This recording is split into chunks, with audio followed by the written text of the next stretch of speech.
Welcome to the AFN Sports Arena with Jantzee and Tory. I'm Jantzee coming to you from the beautiful island of Okinawa, Japan. And today I'm joined remotely by Air Force Staff Sergeant Tory Kuzumano. What's going on? How are things up there in Korea? Oh, it's nice. It's hot, man. Believe it or not, 99 degrees today. Ooh, that's hotter than down Korea. here. I know it. The humidity's not quite as intense as in Okinawa, but it's pretty sweaty. And you're up there for a while, right? Yeah, I'll be joining you remotely over the next several weeks from up here in Korea. Well, obviously, the military is unpredictable and keeps us on our toes, but we certainly know how to roll with the punches. Yeah, that's right. And speaking of punches, have you been following? Nice. Have you been following the Mayweather McGregor pre-fight World Tour?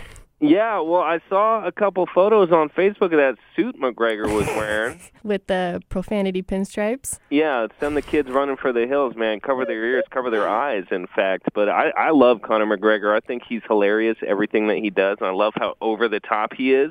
I'm definitely pulling for him in this fight because guess what, Jantzee? Mayweather makes my punk list. That dude is a straight-up punk. I hate him. He can be at the top of your punk list? Yeah, he's at or near the top. Like, I've never seen a single bit of anything involving him that I've enjoyed. Well, his nickname is Money. Mm-hmm. Floyd Money Mayweather, which he is one of the highest paid athletes ever. In the last Pacquiao fight in 2015, he had an over $200 million purse. The man does know how to make money. He does. So he may know how to make money, but he's actually in a little bit of money trouble. At least that's what McGregor would want us to think. Just a couple days before their first stop in their pre-fight World Tour in L.A., the IRS said that he owes $22 million in back taxes. Hard to file your taxes when you can't read the form, Jantzee. Oh, you're going there. You were going there. Fired. Shots fired. That was one of the big things that McGregor said after the end of all of his insults. He'd say, and he can't even read, in true Big Daddy fashion. Yeah. Can't even read. He can't even read. Yeah, but, I mean, it hasn't stopped him from making plenty of money. So Floyd Mayweather is 40 years old. He has a 49-0 record, which that's pretty impressive, going through a career that long. The only other fighter is Rocky Marciano, who had the same 49-0 record. So if he beats McGregor, he will surpass that. Now, what did you think about when he went into retirement after the Pacquiao fight? Well, I think that it was a smart decision because he knew he was getting up there in age. 40 is very old to be boxing, Jantzee. Now, Floyd Mayweather, despite my hatred for him, despite his place on the punk list, he's still pound for pound one of the best boxers to ever box. He's very good defensively. He knows how to dodge, dip, duck, dive, and dodge, as they say. And McGregor is stepping out of his comfort zone, never been a boxer, always been an MMA fighter. And I think it's a smart choice for Mayweather because he's thinking, man, I could box with one hand and beat this guy. And that's what Vegas, all of the books in Vegas, they're saying if McGregor has a chance of winning, it has to be in the first 4 rounds.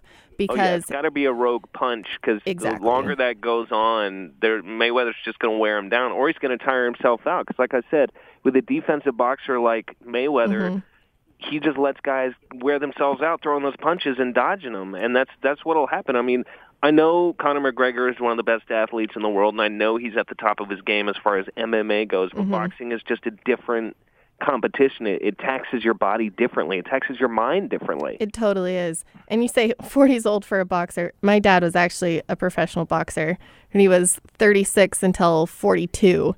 And you're right. When they're that old, they're slower. They don't react as quick, and you just get tired. It doesn't matter how great of shape you're in. Well, now, McGregor's no spring chicken either. No. I don't think he's quite up to 40. Yeah, and his background, he has always been strongest in his stand-up game, and that was kind of his bread and butter. In MMA? Yeah, in MMA. He's always been a strong boxer. So I think he has the confidence to back it all up. Always. If you haven't tuned in or read the press conference transcripts, I highly suggest it, but get a censored version. You don't want all the profanity because it is quite entertaining. Right. So they've done 2 stops so far, Los Angeles and Toronto, and then they still have New York and then London ahead of the big fight on August 26th. And it will be right around the corner. It is. It'll be here before we know it. And it is Showtime on pay-per-view, probably in like the $100 for the full card. Well, the price. nice thing about AFN, Jantzee, is that we secure the rights to those sorts of things for free.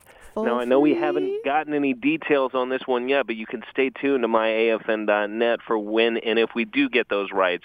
We'll let you know when we'll be airing it. Exactly. So that is one of the benefits that AFN brings to our service members overseas. Okay. Go McGregor. That's what I say. That's what I'm calling it. I'm calling it right now. A wayward punch. She's going to catch him off guard in the first round because that's where I think he's got to do it. You say first 4 rounds. I say he's got to do it quick if he's going to do it. Yeah, his prediction, he said, I will take him down inside 4 rounds. Mark my words. Ooh, I love it. I love it. So I we'll can't see. wait. So all of the bets that have been placed, the Westgate Las Vegas book, the ratio of bets has been 12-1 for McGregor to Mayweather. So McGregor winning. McGregor beating Yes. Mayweather? 12-1, really? 12-1. Those are the amounts of bets that have been placed. Okay. But 89% of the money is on Mayweather. Oh, yeah, sure, because that's a safer bet. Exactly. So a lot more money has been put on Mayweather. On Floyd Money Mayweather? On Floyd Money Mayweather. Yeah, one of the things he said, Mayweather said, my name is Money. And McGregor said, no, you owe money. So they shut him down pretty quick. I tell you, verbal sparring thus far, McGregor 1, Mayweather 0. Yes, it is. It's part of the build-up and the anticipation, and boxing is an entertainment sport. So we're getting our full fill leading up to the fight next month. But right now on AFN this weekend, Wimbledon is coming to a close. Have you been following Wimbledon at all? Sure, yeah, I love tennis. I know, you're a huge tennis buff. I do know that Andy Murray, who is the best British tennis player, and he's ranked number 1? He was 1, yep, 3? number 1. He got taken down by somebody from the good old U.S. of A. Freedom! American Sam Querrey. He was the number 24 seed, and he upset the number 1. So you're saying there's a chance. Anything can happen. Yeah. And then also, Novak Djokovic actually retired in the second set of his match due to an elbow injury. So now they're worried. Yeah, they're worried he's going to miss an extended period of time with that elbow injury, and you hate to see that kind of thing happen. You do. You never want to see somebody go down on an injury.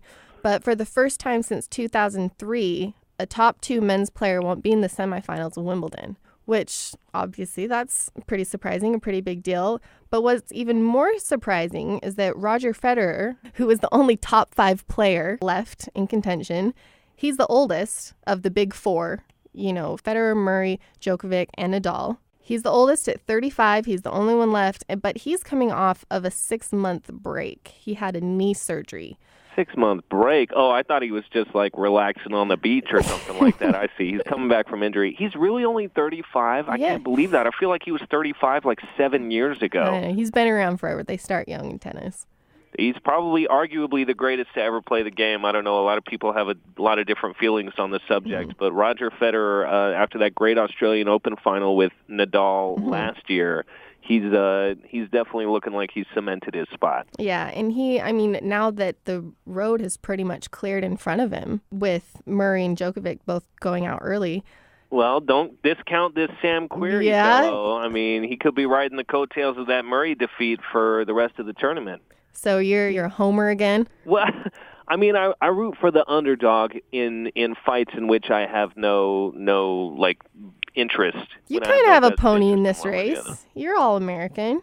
You want your American boy. Yeah, it's okay. It's patriotism. That's what we're all about at AFN. Yes, and you can catch both the men's and women's semifinals and finals this weekend. So again, check myafn.net for your complete schedule and times. And now last week we talked a lot about the MLB All-Star Game and Home Run Derby coming up, and that was all it was hyped up to be. The AL definitely was. The AL took it again for the millionth year in a row. But my favorite part of All-Star Week was Tim Tebow. Do you know why? Tim Tebow? Yeah, He wasn't even at the All-Star Game. He wasn't, but everybody was talking about him. Oh, my goodness. There was one reporter that went around and asked some of the biggest All-Stars, what do you think about Tebow? Have you been following his career? And I was so surprised that almost every single person is like, yes, I follow it. I love him. He's great. I hope he does amazing, which you rarely hear that. That's surprising to me that so many of them got his back like that. Exactly. You don't really hear, people coming together. But I think that just is a testament to his character. He's just a good guy. And Yeah, it's really hard to not like Tim Tebow. I mean, everything that he's done, every obstacle he's overcome throughout his career, you know what I mean? Mm-hmm. I'm a big fan of Tim Tebow, the football player. Yep. I got to be honest, he was on my punk list at Florida. I don't know if he was a punk. He was just on my, I didn't like him list. Mm-hmm. Then he got drafted by the Broncos, and I was forced to like him. You know what I mean? Yes, and he came through for us. 2011 was one of the most memorable, emotional, up-and-down seasons that I can remember as far as Denver Broncos football goes, and I'll definitely never forget the time that he spent with us. Mm-hmm. When he said he was picking up baseball, I was like, all right, man, come on, let's go. Are we serious about this? And then he cracked a home run in his first at-bat with that minor league team, and now he's just recently moved up a level, and he did it again, didn't he? He did. Okay, so he signed a minor league contract with the New York Mets last summer. And then in his first, it wasn't even his first game or at-bat, it was the very first pitch in this developmental league, he hit a home run. And so that kind of got everybody's attention. Not that he needed more attention. I mean, all eyes are always on Tebow. But then when he got promoted to the Columbia Fireflies, which is the single-A farm team affiliates of the Mets, in his first at-bat, he hit another home run. Wow. And he didn't do too hot there. I mean, I think he had around a 200 batting average. But just in the last 2 months, he was promoted again to the St. Lucie Mets, which is the A-plus affiliate. And on June 28th, on his first at-bat, he hit yet another home run. No kidding. So that's 3 total? 3 total. Each time he's with a new team on his first day, he always seems to hit a home run. And I mean, his batting average has only been .318 through 14 games so far with St. Lucie. But, I mean, he's getting better at each stop. That's the key there. They should just trade him from team to team. Once he makes it to the majors, just sign him with a new team every day, and his first at-bat, he'll hit a home run, and then you bench him after that. That kind of how he has always worked, huh? Every team he goes, he gives them a little insurgence, a little spark, and then it kind of falls off after that. But no, I wish him the best. And he's an outfielder and a DH. That's why, we're so focused on his batting average. Mm-hmm.